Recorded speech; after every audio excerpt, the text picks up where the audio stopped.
my philophiles at? Philodendrons are among the most popular indoor houseplants in the entire world, and have been since literally the 1800s. At your local garden centers and grocery stores, you'll find the most cultivated species, those that have been selectively bred for hardiness, which will tolerate a surprising amount of neglect. So hardy, in fact, they still miraculously cling to life in even the most challenging environments.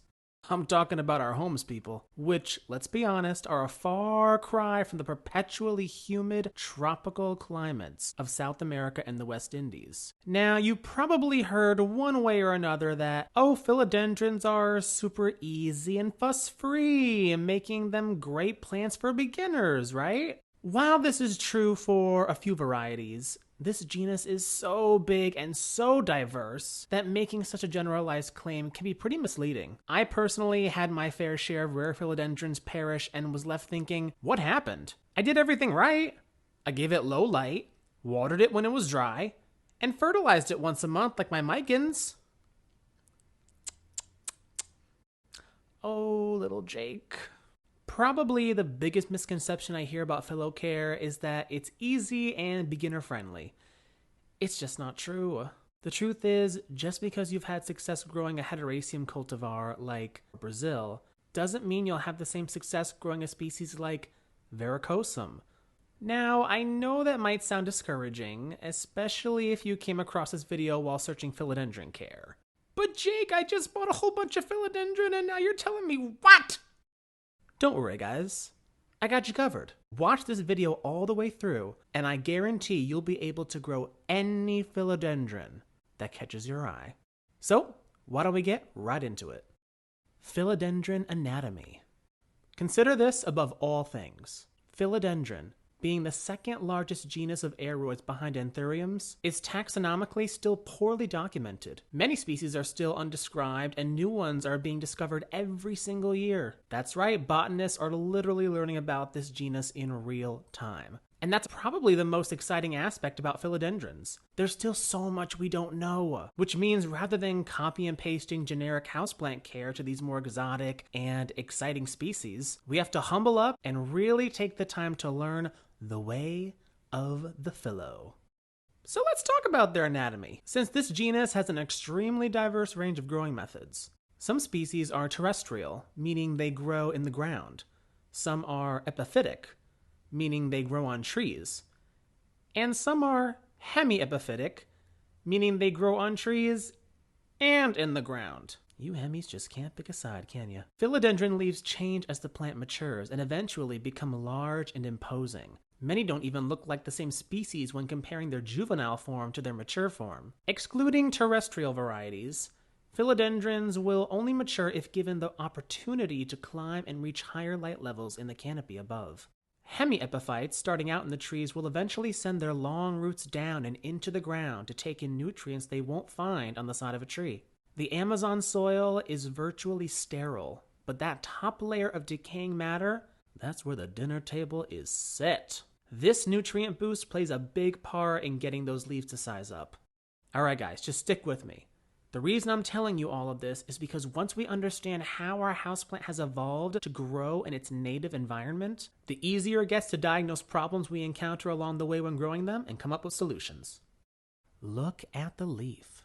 Paying attention to the anatomy of the species you want to grow can help determine the care and maintenance needed for it to thrive in your environment. Thin, soft, delicate leaves with a velvet or satin finish indicate a less forgiving species that requires benign conditions to survive. Depending on where we live, sometimes our chemically treated tap water can potentially cause burning on the leaves from salt buildup, leaving brown edges and crispy tips. And at the far end of the spectrum, we have highly belate or pebbly textured leaves, which are designed to efficiently shed water off its surface in cool cloud forests. These are not plants one can just put in the living room and water once a week.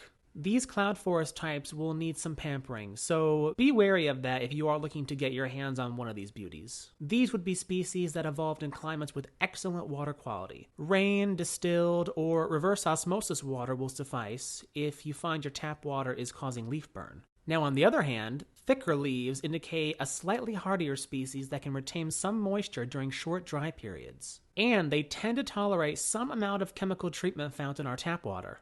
If we continue down the stem and find scales that look like shaggy hair or sandpaper, this is another indication of a less hardy species. These hairy stems have at least two main functions. 1. Protect the leaves from pests who will try to crawl up the stem. 2. Absorb additional moisture from the air. Remember that Philos with hairy stems, as weird and wonderful as they are, will be more susceptible to pests as well as underwatering and dry air. Knowing your roots. The thin roots of most Philos are overall much more fragile than those of Monstera or Anthurium, two just as popular genera of aroids. Roots can easily dry up and die when dehydrated, making the importing and even domestic shipping process highly detrimental. I've imported many aroids over the years, and Philodendron have always arrived in such a bad state. I usually have to rehab the half-dead roots in water, or cut off an entirely dried-up root system and try to regrow the plant from a bare stem. It's a massive headache. I don't even import philodendrons anymore for this very reason. Keeping thin roots evenly hydrated is key. Potting. When repotting, be extra gentle lest you damage the root system and set the plant back. Avoid disturbing the roots as much as possible and just swiftly place the root mass and its substrate into a pot or container no larger than an added inch or so in diameter and depth. Planting a philodendron in a pot too big for its root system will turn your substrate into a breeding ground for bacteria and fungal growth. This happens when there is too much wet substrate that doesn't have any roots to suck up that moisture.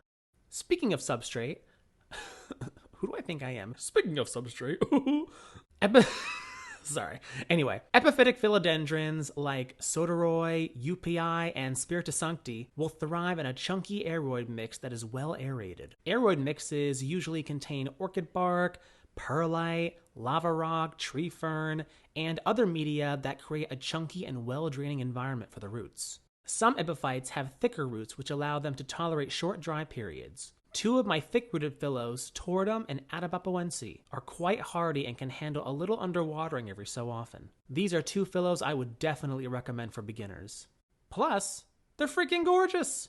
Meanwhile, those species with thinner roots and leaves like Verrucosum and Corrugatum must remain uniformly hydrated and will quickly decline if they dry out between waterings. My Tordum and my Verrucosum, two Philodendron, require two completely different care regimens. A perfect example for why we shouldn't claim all Philos are easy. Terrestrial varieties like Gloriosum, Pastazanum, or my beast of a boy here, which is a hybrid of the two known as Dean McDowell, will thrive in a substrate that retains more moisture than most aroid mixes. Adding a little more potting soil or peat moss to an aroid mix can greatly enhance a terrestrial variety's growth and vigor.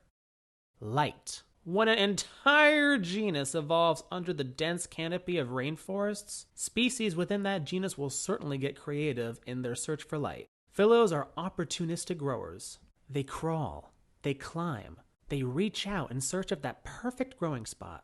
This means they require bright shade, filtered sunlight, or a grow light equivalent. However, those species with softer, more fragile leaves may require a little bit more shade to avoid bleaching. Direct sunlight or a grow light that is too harsh will burn the leaves. Temperature. One of the best things about aroids is that the home temperatures we find comfortable will suffice. Most of the time. Unless we're talking about a high altitude species that requires a drop in temperature at night or something. For most, though, no cooler than 50 Fahrenheit or 10 Celsius. No warmer than 90 Fahrenheit or 33 Celsius. And avoid placing near heaters and air conditioners. This dry, blowing air will stress out your plant. Fertilizer.